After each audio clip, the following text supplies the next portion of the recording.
Mana? Mana? Aduh!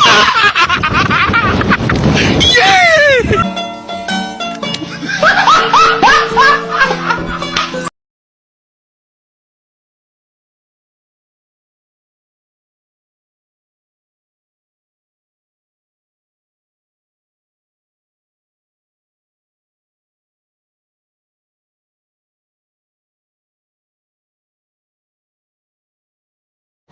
Assalamualaikum warahmatullahi wabarakatuh. Kembali lagi di tugas IPAS bersama saya dan teman-teman saya. Sebelum kita lanjut ke pembahasan pada materi kali ini, saya ingin memperkenalkan anggota saya. Anggota saya terdiri dari 5 orang, yaitu Rifki Romansyah, Abdul Hafiz Ansori, Ahmad Ubaidillah, Fathur Rahman, dan Dwi Ari Ardiansah. Untuk tidak ketinggalan info tentang IPAS, ada baiknya kamu aktifkan tombol subscribe di bawah. Karena dengan subscribe, kamu tidak ketinggalan info-info terbaru tentang IPAS. Dan jangan lupa tinggalkan komentar pada kolom komentar di bawah. Like apabila kamu suka dengan video ini dan jangan lupa untuk share video ini apabila video ini bermanfaat. Oke, terima kasih bagi yang sudah subscribe. Langsung saja kita pembahasan kali ini tentang kehidupan sosial budaya bangsa Indonesia pada masa reformasi. Pada materi kali ini ada 3 bungkus, yaitu tentang kehidupan sosial budaya Indonesia pada masa reformasi, antara lain yaitu kehidupan sosial, masalah pendidikan, dan yang ketiga adalah masalah kebudayaan. Dan sepertinya pembahasan selengkapnya silakan tonton video ini sampai selesai. Dan jangan coba untuk di-skip supaya kamu tidak gagal paham. Yang pertama adalah masalah dalam kehidupan sosial setelah bergulirnya reformasi pada Mei 1998. Indonesia menghadapi sejumlah masalah terutama dalam kehidupan sosial, di mana terjadi berbagai konflik di berbagai daerah di Indonesia yang bernuansa sara. Dimulai dari konflik Maluku yang terjadi di Ambon pada tahun 1999. Ia menyebabkan banyak korban nyawa melayang akibat dari perseteruan oleh kelompok yang berada pendapat mengenai hal-hal yang seperti berujung pada pertikaian agama kemanusiaan. Ada konflik Poso yang terjadi antara tahun 1998 hingga tahun 2001 yang latar belakangnya hampir sama seperti konflik yang terjadi di Maluku dan Ambon. Kemudian ada konflik Sampit yang terjadi di Kalimantan Tengah pada tahun 2001. Konflik ini merupakan konflik yang berlatar belakang perbedaan etnik dan kebudayaan, di mana terjadi kesalahpahaman antara kelompok etnik Madura dan Dayak yang berada di wilayah Sampit. Selanjutnya konflik yang lain terjadi di daerah Papua, kemudian oleh juga banyak menyita keberhasilan dan menyebabkan berbagai kerusakan dan kerugian baik materi maupun hal-hal lainnya. Selain itu, yang menjadi fokus kalian sosial pada masa reformasi adalah masalah kebebasan beragama. Masalah kebebasan beragama di sini adalah tentang pendirian tempat. Ada sejumlah daerah mana terdapat permasalahan tentang masalah peribadaan, terutama daerah yang menyari mayoritas Islam maupun mayoritas non-Islam. Saya di Aceh, Jawa Barat, Bali, dan Papua. Konflik ini sebenarnya adalah masalah yang tidak terlalu besar. Hanya saja pemerintah tidak dapat dan ditanggap dalam menangani masalah tersebut sehingga berujung pada konflik yang mengarah kepada konflik agama. Meskipun demikian, pada akhirnya masalah lebih bahasan beragam. Sampai saat ini masih tetap terdapat sebagian kecil wilayah Indonesia, walaupun tidak lagi menjadi fokus perhatian yang terutama. Selanjutnya adalah masalah penganakan hak asasi manusia atau HAM pasca terjadinya peristiwa Mei 1948. Banyak tercatat kasus pelanggaran HAM yang terjadinya di wilayah Indonesia, mulai dari pelanggaran yang ringan sampai berat. Hingga saat ini kasus-kasus yang berkaitan dengan masalah HAM ini masih belum dapat terselesaikan oleh pemerintah karena banyak kepentingan dengan politik di dalamnya.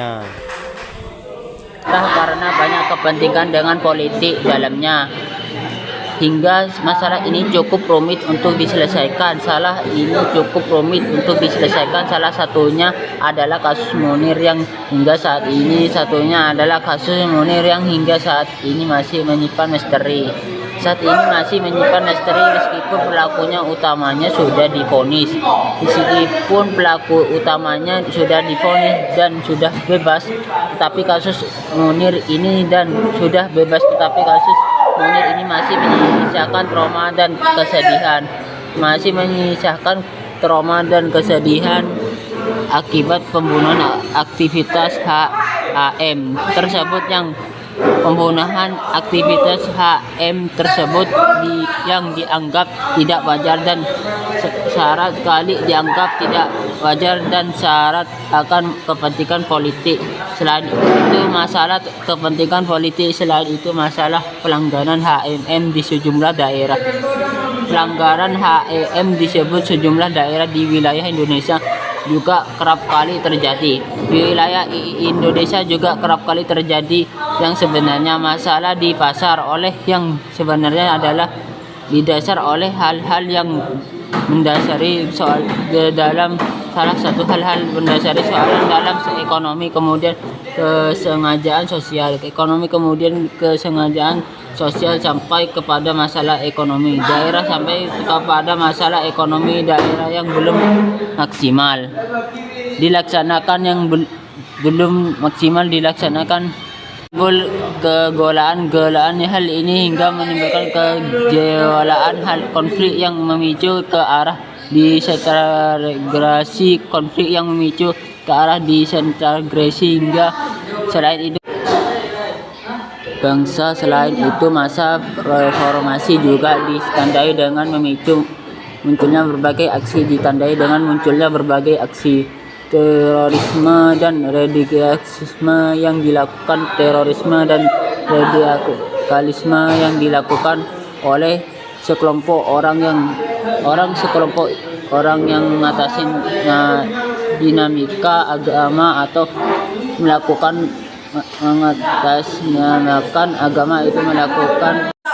reformasi kegiatan pendidikan yang ada di Indonesia. Itu semuanya terpusat dari pemerintahan yang ada di Jakarta atau pusat. Namun setelah terjadinya reformasi pemerintah kemudian merevisi Undang-Undang Pendidikan Indonesia dan melakukan perubahan dalam peningkatan mata pembelajaran. Bahwasannya peran pemerintah pusat tidak lagi menjadi faktor yang utama, melainkan dalam upaya peningkatan mata pembelajaran Indonesia diharapkan pihak sekolah beserta dengan masyarakat mampu berperan aktif untuk mendorong dan meningkatkan peran sertanya dalam membangun pendidikan yang ada di sekitarnya. Selain itu, pada masa reformasi juga terjadinya pergantian kurikulum yang dimulai pada masa pemerintahan Presiden Susilo Bambang Yudhoyono, dan tahun 2024 kurikulum KBK atau kurikulum berbasis kompetensi yang mulai diterapkan, kemudian penerapan kurikulum tingkat satuan pendidikan pada 2006 kening kaya hingga pusat ini dilaksanakan adalah kurikulum 2013. Adapun tujuan dari pergantian kurikulum ini adalah untuk menyesuaikan pendidikan Indonesia sesuai dengan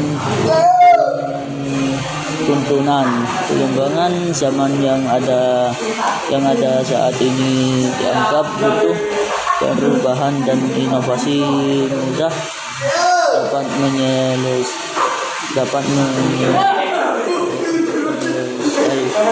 dengan perkembangan ilmu pengetahuan teknologi dunia di era globalisasi saat ini, yaitu adalah bidang pendidikan. Juga pemerintah berupaya untuk meningkatkan pelayanan dengan memberikan anggaran yang lebih besar dari dana APBN, sekurang-kurangnya sekitar 20% dari dana yang ada. Dana tersebut diberikan dalam bentuk bantuan operasional sekolah atau BOS, kemudian program beasiswa yang saat ini kita kenal dengan program GIP atau GIP dan lain-lain yang terakhir dalam bidang pendidikan. Setelah reformasi, pemerintah berupaya untuk mengembangkan pendidikan vokasi. Mendingan puas inilah pendidikan yang berbasis tujuan di mana lulusan yang diharapkan telah mendapatkan pendidikan tersebut mampu dan siap kerja sesuai dengan tujuan besar dan perkembangan industri saat ini. Selanjutnya, bidang kebudayaan. Dalam bidang kebudayaan, pasca terjadinya reformasi, Indonesia berusaha untuk melakukan pelestarian terhadap cagar-cagar budaya Indonesia yang sudah mulai tergerus oleh perubahan zaman. Adapun berbagai masalah terkait dengan klaim warisan budaya Indonesia adalah salah satu fokus utama pemerintah untuk membentuk Balai Pelestarian Cagar Budaya guna mempertahankan kebudayaan warisan budaya Indonesia. Melalui kampanye pelestarian cagar budaya, pemerintah Indonesia berupaya untuk tetap berusaha melestarikan kebudayaannya, supaya generasi-generasi yang akan datang dapat mengetahui kebudayaan-kebudayaan yang sebenarnya yang terdapat di seluruh wilayah Indonesia. Berbagai usaha dilakukan oleh pemerintah guna melestarikan cagar budaya Indonesia. Salah satu di antaranya adalah dengan mempatenkan atau pengakuan warisan budaya kepada UNESCO atau badan yang menangani masalah pendidikan, pengetahuan dan kebudayaan dalam organisasi PBB guna menjaga warisan kebudayaan Indonesia agar tidak diklaim oleh bangsa atau negara orang lain. Selain hal tersebut, masa reformasi ditandai dengan masuknya budaya populer asing yang mulai menggerus budaya asli Indonesia. Mungkin kalau sekarang, generasi-generasi muda Indonesia apabila ditanya dengan kebudayaan aslinya, mungkin lebih banyak yang tidak tahu daripada yang tahu. Bangsa Indonesia saat ini, terutama generasi muda, lebih mengenal budaya-budaya luar. misalnya budaya Korea, Amerika, dan Eropa.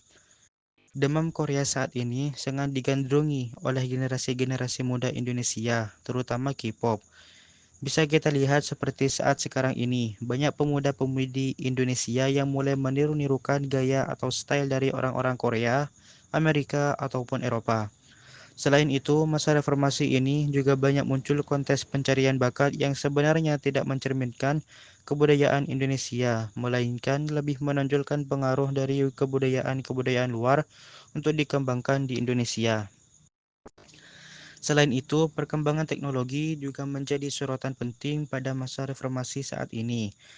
Berkembangnya teknologi komunikasi dan informasi yang begitu cepat merupakan pisau bermata dua bagi bangsa Indonesia itu sendiri. Di satu sisi, bangsa Indonesia membutuhkan perkembangan teknologi komunikasi dan informasi yang cepat. Akan tetapi di sisi lain, bangsa Indonesia belum siap untuk menggunakan perkembangan teknologi komunikasi dan informasi yang begitu cepat. Hal ini yang menyebabkan banyaknya orang-orang Indonesia yang tidak dapat memanfaatkan teknologi sebagaimana mestinya, dan hanya memanfaatkan teknologi tersebut sebagai sarana hiburan semata. Bisa kita lihat saat ini, generasi-generasi muda kita lebih banyak fokus dengan peralatan gadgetnya untuk hal-hal yang tidak terlalu penting dan terkadang terjadi penyalahgunaan dalam pemanfaatan teknologi komunikasi dan informasi yang dimilikinya. Oleh sebab itu, berkembangnya teknologi ini sebenarnya butuh evaluasi dan pengkajian ulang, supaya pemanfaatannya lebih maksimal terutama di kalangan generasi-generasi muda di bangsa Indonesia saat ini. Dan yang terakhir, sebagai penutup, ada 5 hal yang ingin saya sampaikan. Di sini yang pertama adalah, mari kita jadikan reformasi ini sebagai sarana evaluasi diri. Jadi reformasi merupakan suatu tonggak perubahan untuk perubahan Indonesia menjadi yang lebih baik, bukan malah sebaliknya. Kemudian yang kedua, reformasi yang sudah kita jalani kurang lebih 2 dekade. Saat ini, mari kita perkuat solidaritas dan integritas sebagai suatu bangsa dan jangan mudah untuk terpecah belah. Yang ketiga, reformasi adalah tahapan untuk langkah yang lebih maju. Oleh sebab itu, mari kita tambah pengetahuan dan wawasan kita untuk menatap masa depan yang lebih baik. Yang keempat, sebagai bangsa yang besar, sudah selayaknya kita mengenal jati diri kita sendiri melalui kebudayaan, kearifan lokal kita yang ada, bukan dengan membanggakan kebudayaan yang berasal dari luar yang belum tentu membawa kebaikan bagi bangsa Indonesia sendiri. Dan untuk yang terakhir, yang kelima, yaitu mari kita sebagai generasi muda memanfaatkan teknologi dengan bijak supaya kita dapat bertahan di tengah arus globalisasi yang kian pesat saat ini. Mungkin hanya itu saja untuk informasi tentang perkembangan kehidupan sosial dan kebudayaan Indonesia pada masa reformasi. Sekian video dari kami. Jangan lupa untuk like, subscribe, dan aktifkan tombol loncengnya. Dan jangan lupa untuk share ke teman-teman kalian. Thank you. See you the next video. Wassalamualaikum warahmatullahi wabarakatuh.